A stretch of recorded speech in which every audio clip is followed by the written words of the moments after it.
Kekeringan tengah melanda lahan pertanian tanda hujan di Kabupaten Tanjung Jabung Timur.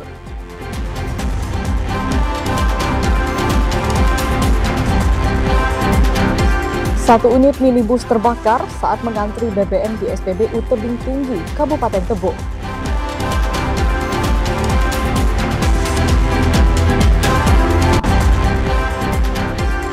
Bawaslu Provinsi Jambi klarifikasi insiden mobil dinas yang mengalami kecelakaan beruntun.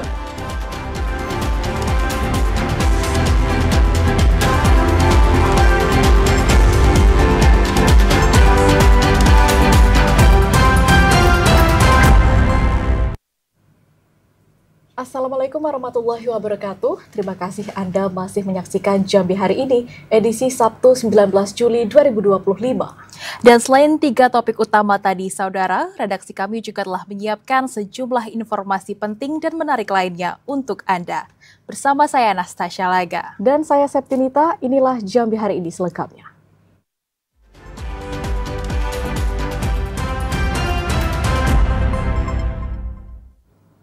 Mengawali Jambi Hari Ini, saudara, kekeringan tengah melanda lahan pertanian tanda hujan di Kabupaten Tanjung Jabung Timur. Petani khawatir masa panen kurang maksimal. Musim kemarau yang terjadi sejak 2 bulan terakhir tengah mengancam sektor pertanian di Kabupaten Tanjung Jabung Timur. Sebagian besar lahan pertanian di daerah ini merupakan sawah tanda hujan yang sangat bergantung pada curah hujan sebagai satu-satunya sumber air. Salah seorang petani di Desa Sukamaju, Kecamatan Geragai, Kabupaten Tanjung Jabung Timur, Katumi mengungkapkan kekhawatirannya terhadap kondisi cuaca yang terjadi saat ini. Kekeringan akan menghambat pertumbuhan padi secara signifikan, mulai dari tanaman sulit berkembang hingga menghasilkan bulir padi yang kecil hingga banyak yang kosong. Selain itu, tangkai padi juga menjadi rapuh dan mudah rontok sebelum masa panen tiba pada bulan Agustus mendatang. Dulu waktu kan nanamnya segini. Pas tenggelam nanamnya. Ini pas itu agak mau panen nggak ada hujan, kering. Katumi khawatir kemarau panjang yang terjadi pada tahun ini akan membuat tanaman padi petani berkurang maksimal saat masa panen. Kliva Patria, TVRI Jambi, melaporkan. Saudara, warga Pelempang Kabupaten Muaro Jambi mengandalkan sumur bor untuk memenuhi kebutuhan air bersih saat musim kemarau. Secara bergantian, warga memanfaatkan sumur bor untuk mendapatkan air bersih. Desa Pelempang, Kecamatan Mestong merupakan salah satu desa di Kabupaten Muaro Jambi yang rawan kekeringan atau krisis air bersih saat musim kemarau. Untuk memenuhi kebutuhan air bersih, warga setempat saat ini hanya mengandalkan satu sumber bor yang telah dibangun pemerintah. Setiap hari warga mengambil air bersih secara bergantian untuk digunakan sehari-hari. Salah seorang warga, Sukarti, berharap bantuan sumber bor bagi warga desa Pelempang dapat ditambah agar seluruh warga kebagian air bersih saat musim kemarau. Sebelum adanya sumber bor, Sukarti bersama warga lainnya terpaksa membeli air bersih untuk kebutuhan sehari-hari. Dalam 1 minggu mereka harus membeli hingga 30.000 liter air bersih yang digunakan untuk mandi, memasak, dan kebutuhan lainnya. Ya, sangat membantu bagi masyarakat di tetangga sini, di sekitar sini, karena banyak itu kan nggak susah beli. Kami biasanya 1 minggu tuh bisa 3 kali tekmon 1 minggunya. Berdasarkan catatan BPBD Muaro Jambi, dari 43 desa yang rawan krisis air bersih, hingga saat ini belum ada yang melaporkan kesulitan air bersih. Sebagian warga masih mengandalkan sumber bor dan air sungai Batanghari untuk kebutuhan mencuci dan mandi. Azam Afnan, TVRI Jambi, melaporkan. Menurunnya debit air Sungai Batanghari kian mempengaruhi menurunnya kualitas bahan baku air. Untuk menjaga kualitas air layak dikonsumsi pelanggan, Perumda Batanghari pun melakukan penambahan tawas terhadap pengelolaan air bersih. Kondisi air Sungai Batanghari yang kian keruh akibat menurunnya debit air Sungai Batanghari saat musim kemarau mengharuskan pihak Perumda Air Minum Batanghari meningkatkan campuran bahan kimia dalam pengelolaan bahan baku air bersih. Langkah ini dilakukan agar suplai air bersih yang didistribusikan ke rumah pelanggan tidak keruh dan aman digunakan. Direktur Utama Perumda Air Minum Batanghari Abu Bakar Siddiq mengatakan, pihaknya meningkatkan tambahan tawas maupun kaporit menjadi 25 ton, dari semula yang hanya 20 ton. Penambahan bahan kimia campuran ini baru berlangsung dalam 1 bulan belakangan, mengingat situasi penurunan air sungai cukup signifikan. Penggunaan bahan kimia, kita menggunakan tawas, kaporit, dan soda. Nah itu rata-rata kita menggunakan per bulan itu 20 ton. 20 ton. Dan sekarang meningkat menjadi 25 ton. Selain penambahan tawas, Perumda Air Minum Batanghari juga menyiagakan petugas untuk melakukan pengecekan rutin selama pengelolaan bahan baku air bersih berlangsung. Upaya itu dilakukan agar air yang diterima pelanggan benar-benar layak konsumsi. Ade Juniawan, TVRI Jambi melaporkan. Pemerintah Kota Jambi membentuk tim Satgas pengawasan dugaan beras oplosan. Tim Satgas akan turun langsung ke distributor, meninjau dan mengambil sampel beras yang diduga dioplos. Dugaan beras biasa yang dioplos menjadi beras premium turut menjadi perhatian pemerintah Kota Jambi. Untuk mengatasi persoalan ini, Pemkot Jambi akan membentuk tim Satgas pengawasan beras oplosan. Sekretaris Daerah Kota Jambi Ridwan mengatakan, pasca pembentukan, tim Satgas akan turun langsung ke distributor untuk meninjau langsung dan mengambil sampel beras yang diduga dioplos. Ada sejumlah merek beras yang diduga dioplos menjadi beras premium, di antaranya beras Raja Platinum, Raja Ultima, beras Sania, beras Topi Koki, beras Fortune, dan beras Sofia. Kita ini rencananya kita akan bentuk tim ya. Kita ada Satgas Pangan, pengendalian inflasi, terutama masalah kontrol di pasar-pasar. Ada berapa pasar nanti yang kami cek nanti, dan kami panggil juga nanti pihak agen ataupun distribusi. Apabila apa ditemukan itu menjadi kita ambil tindakan. Maka akan kita bentuk tim dulu. Kita akan kita laporkan ke Pak Wali, Pak Wako, dan bentuk tim Satgas Pangan penanganan masalah isu yang berkembang saat ini masalah beras oplosan. Tim akan melaporkan kembali ke Wali Kota Jambi terkait hasil temuan di lapangan. Pemkot Jambi akan mengambil tindakan tegas jika dalam pemeriksaan di lapangan terdapat beras oplosan yang masih dijual di pasaran. Ridwan mengajak masyarakat untuk menjadi konsumen cerdas dan teliti sebelum membeli. Jika menemukan kejanggalan, masyarakat diminta untuk segera melapor ke pihak berwenang. Joko, TVRI Jambi melaporkan. Saudara, usai jeda kami akan kembali dengan sejumlah informasi penting dan menarik lainnya. Di antaranya, mobil operasional Bawaslu Provinsi Jambi tabrak motor dan 3 unit mobil showroom. Selengkapnya sesaat lagi.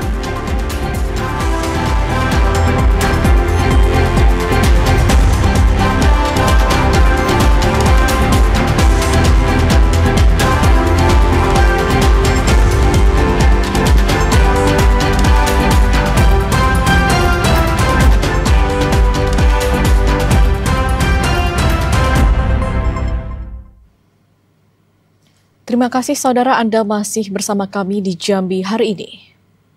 1 unit minibus terbakar di SPBU Tebing Tinggi. Dalam insiden tersebut, sopir minibus mengalami luka bakar. 1 unit minibus terbakar saat mengantri BBM di SPBU Tebing Tinggi, Kabupaten Tebo. Pengendara yang mengantri BBM di SPBU langsung menjauh saat melihat minibus terbakar. Petugas SPBU yang berada di lokasi langsung berupaya memadamkan api menggunakan alat pemadam api ringan atau APAR. Pemadaman juga dibantu 1 unit armada Pos Damkar Tebo Tengah. Tidak butuh waktu lama, api berhasil dipadamkan. Kasat Reskrim Polres Tebo AKP Yoga Dharma Susanto mengatakan pihaknya tengah melakukan penyelidikan terbakarnya minibus yang tengah mengantri BBM. Itu masih dalam proses penyelidikan. Apakah ada galon atau tidak, karena waktu saat di TKP tadi sudah hangus terbakar. Untuk apa yang ada di dalam mobil kita belum bisa memastikan isinya apa saja. Ada korban? Korban ada 1 orang, pemilik mobil inisial M, orang dari Tebo Tengah. Akibat kejadian tersebut, sopir minibus dilarikan ke Rumah Sakit Sultan Taha Saifuddin Tebo untuk mendapatkan perawatan karena mengalami luka bakar. Intizam, TVRI Jambi, melaporkan. Saudara, mobil operasional Bawaslu Provinsi Jambi menabrak sepeda motor dan 3 mobil yang terparkir di showroom otomotif kawasan Simpang Kawat, Kota Jambi. Pasca kejadian, sopir mobil Bawaslu Provinsi Jambi menyepakati kesepakatan damai dengan pemilik showroom mobil.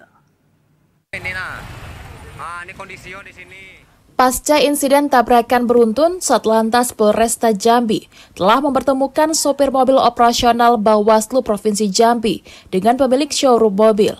Kasat Lantas Polresta Jambi AKP Hadi Siswanto mengatakan, dari hasil pertemuan, kedua belah pihak telah menyepakati jalan damai.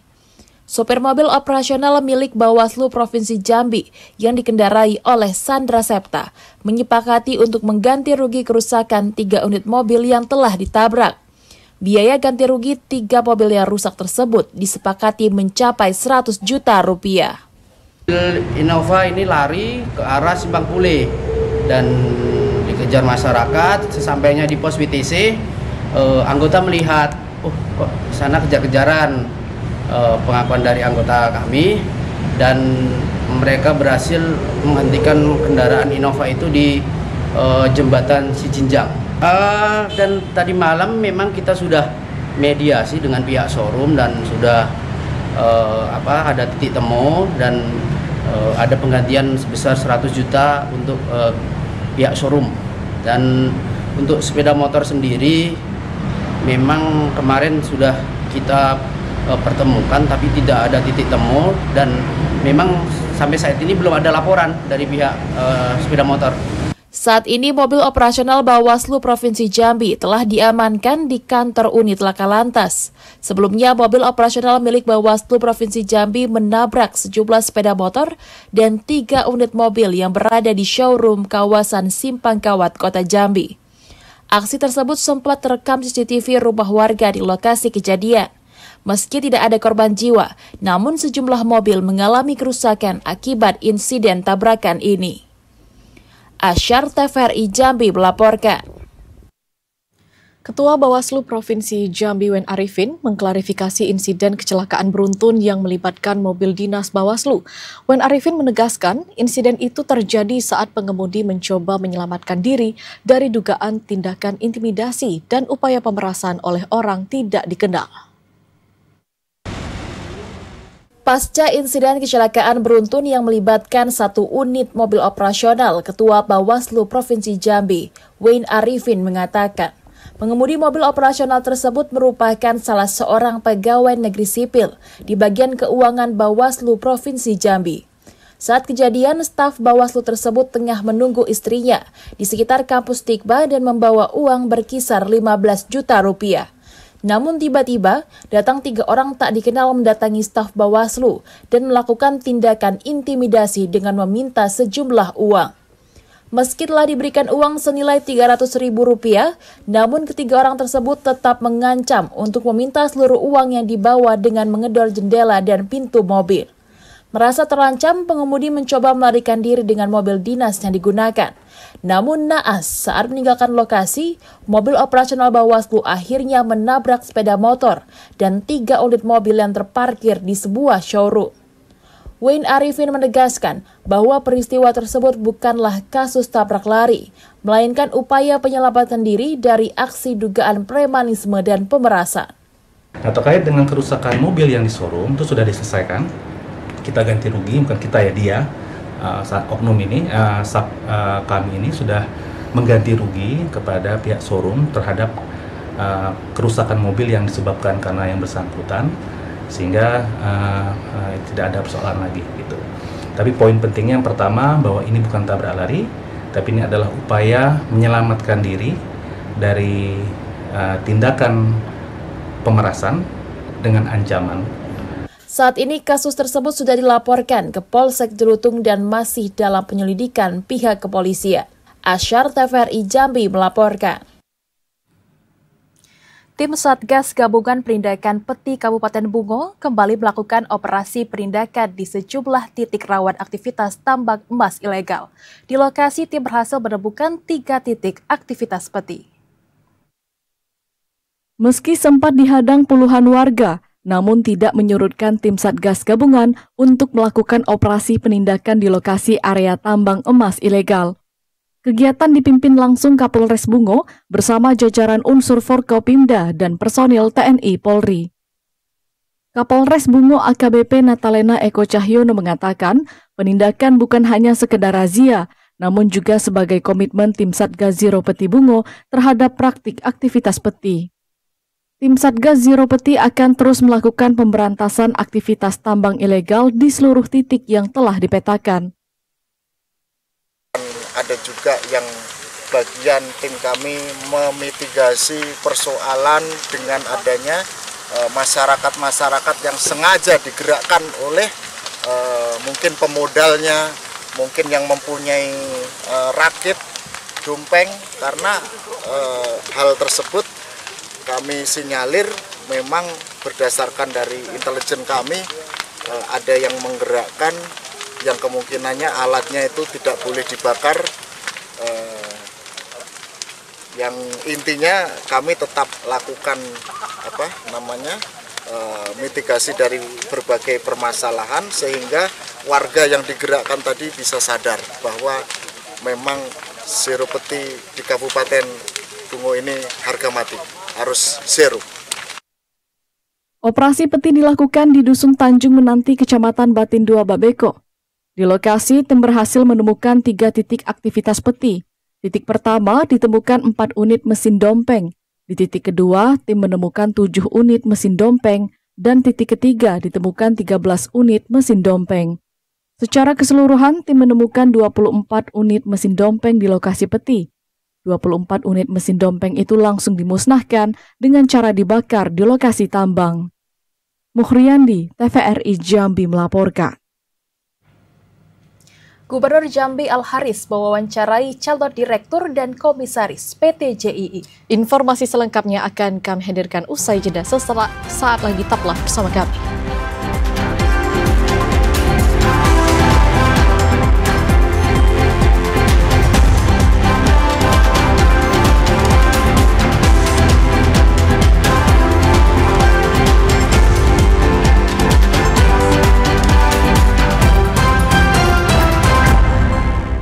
Terima kasih Anda masih bersama kami dalam segmen advertorial. Gubernur Jambi Al-Haris mewawancarai calon komisaris dan calon direktur PT JII. Wawancara calon komisaris dan direktur PT JII menjadi bagian penting untuk memilih sosok pemimpin ideal yang diharapkan mampu mengembangkan PT JII.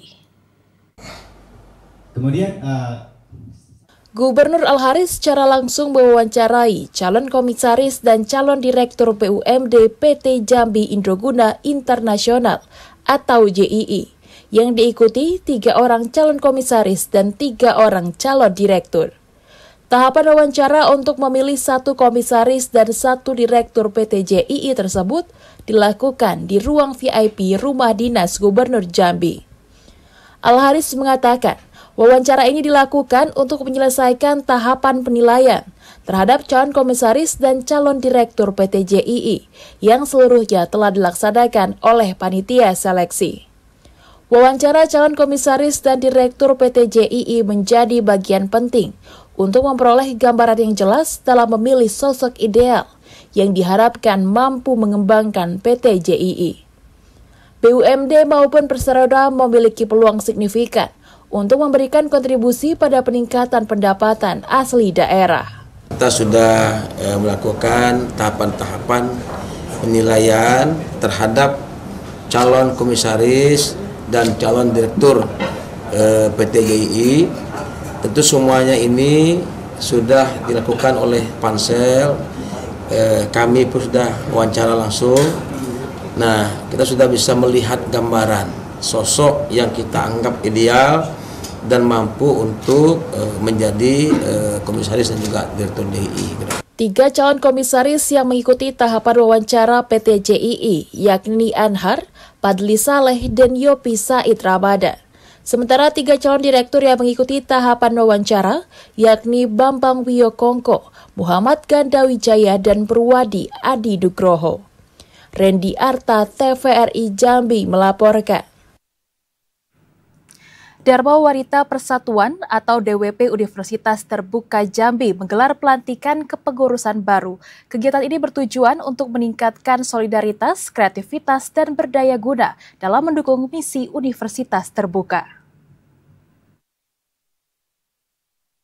Bertempat di Aula Universitas Terbuka atau UT Jambi, Dharma Wanita Persatuan DWP UT Jambi menggelar sosialisasi, konsolidasi, dan pelantikan pengurus DWP UT Jambi. Kegiatan ini menjadi momentum penting karena pelantikan dilakukan langsung oleh Ketua Umum DWP UT Pusat Uun Turjana dan dihadiri Rektor UT Pusat Muhammad Yudus.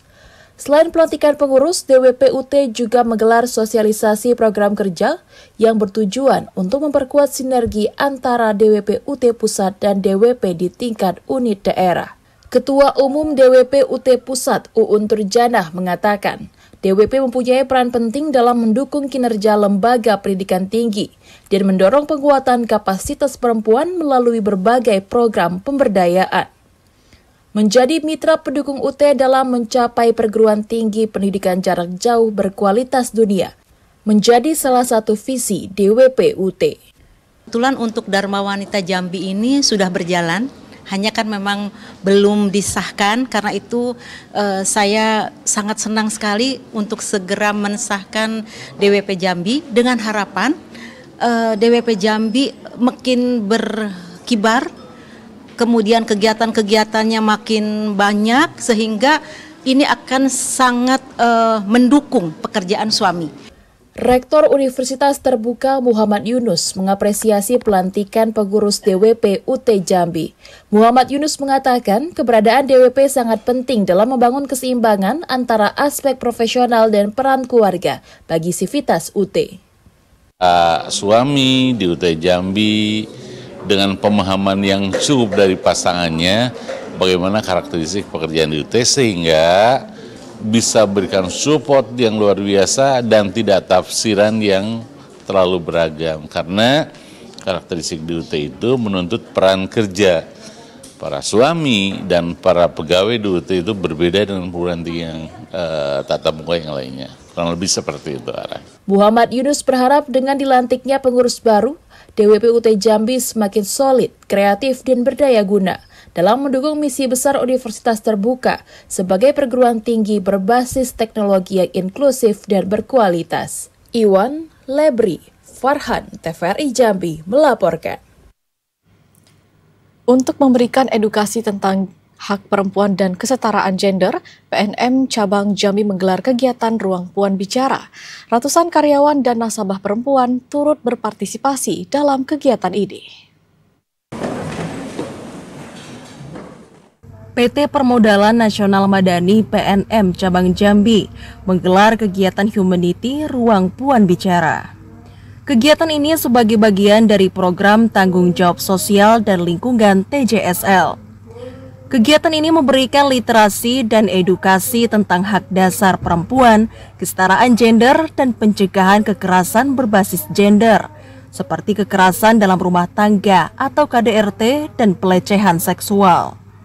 Kegiatan yang mengusung tema mendengar yang tak terucap, merayakan yang tak terlupakan ini diikuti 167 peserta yang terdiri dari karyawan dan nasabah PNM dari Kabupaten Kerinci dan Kota Sungai Penuh.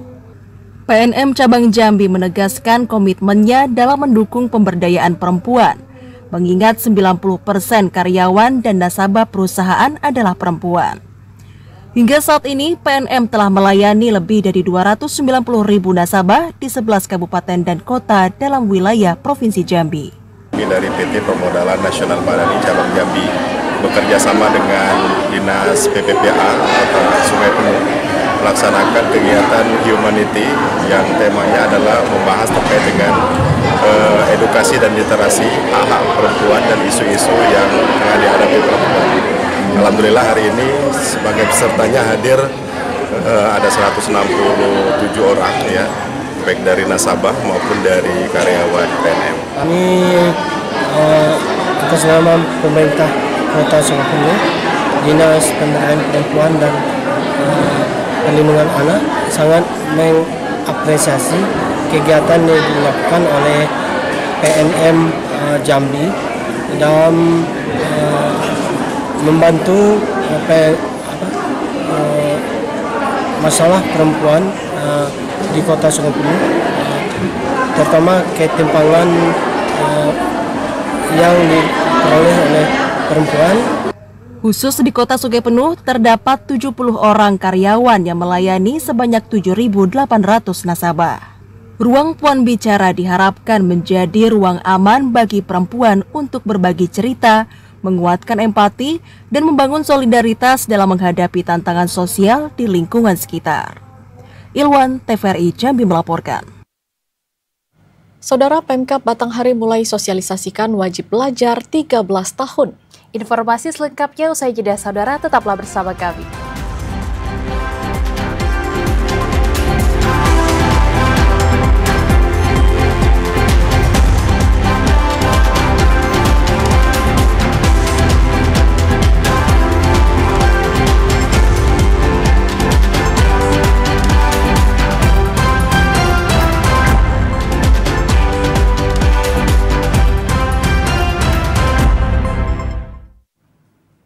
Anda kembali bersama kami, saudara, dalam Jambi hari ini.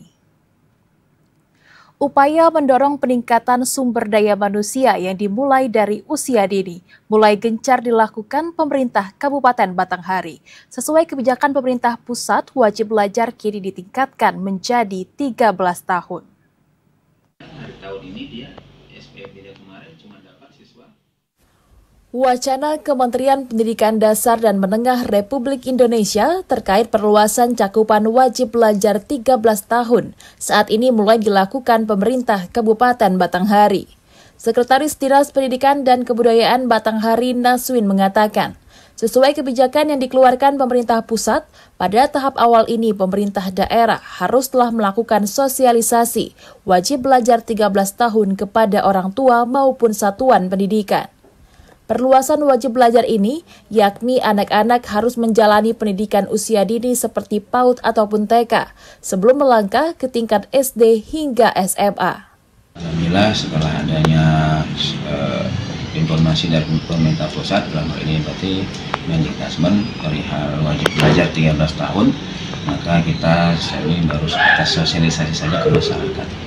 Meski telah disosialisasikan, namun pemerintah daerah masih menunggu terbitnya regulasi dan petunjuk teknis dari pemerintah pusat terkait program wajib belajar 13 tahun. Ade Juniawan, TVRI Jambi melaporkan. Ratusan kendaraan dinas di Kabupaten Merangin tercatat menunggak pajak selama 2 tahun. Menyikapi persoalan ini, pemerintah Kabupaten Merangin melakukan pengecekan kendaraan dinas yang tidak aktif. Berdasarkan data Sistem Administrasi Menunggak Satu Atap Samsat, terdapat 628 kendaraan dinas Kabupaten Merangin yang menunggak pajak selama 2 tahun. Dari ratusan kendaraan dinas ini, 471 diantaranya adalah sepeda motor dan 157 merupakan mobil dinas. Bupati Merangin Muhammad Syukur mengatakan, pihaknya sedang melakukan pengecekan dan mendata kembali kendaraan dinas sebagai aset daerah. Di antara ribuan kendaraan dinas milik Pemkab Merangin, terdapat puluhan kendaraan yang tidak aktif lagi. Mobil dinas yang pemerintah itu harus dirapikan semua. Sekarang seurut satu-satu semua. Jadi persoalannya ada mobil-mobil dinas yang sudah tidak produktif, yang dia sudah mati, ya. Tapi itu kan menjadi aset daerah. Termasuk motor. Motor kita ini ada 2.000 lebih.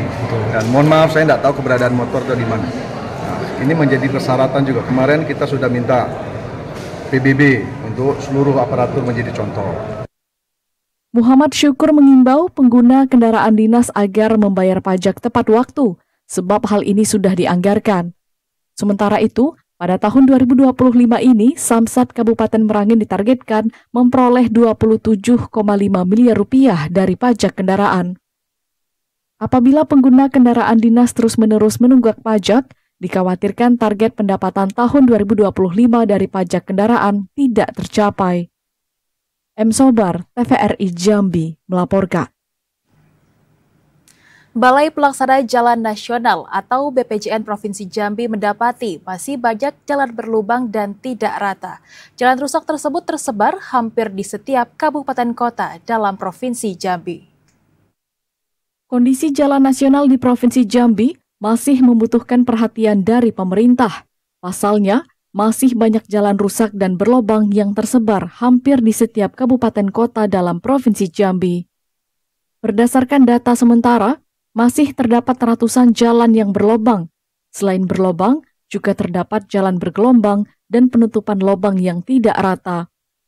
Kondisi ini diyakini membuat pengendara tidak nyaman dan berpotensi menyebabkan terjadinya kecelakaan lalu lintas. Kepala Balai Pelaksana Jalan Nasional Provinsi Jambi Ibnu Kurniawan minta Kepala Satuan Kerja untuk melakukan percepatan perbaikan jalan. Perbaikan jalan ini akan dilakukan dalam waktu dekat. Perbaikan jalan menggunakan metode pengaspalan atau penambalan, kemudian juga menggunakan rigid beton di lokasi jalan yang kerap kali rusak.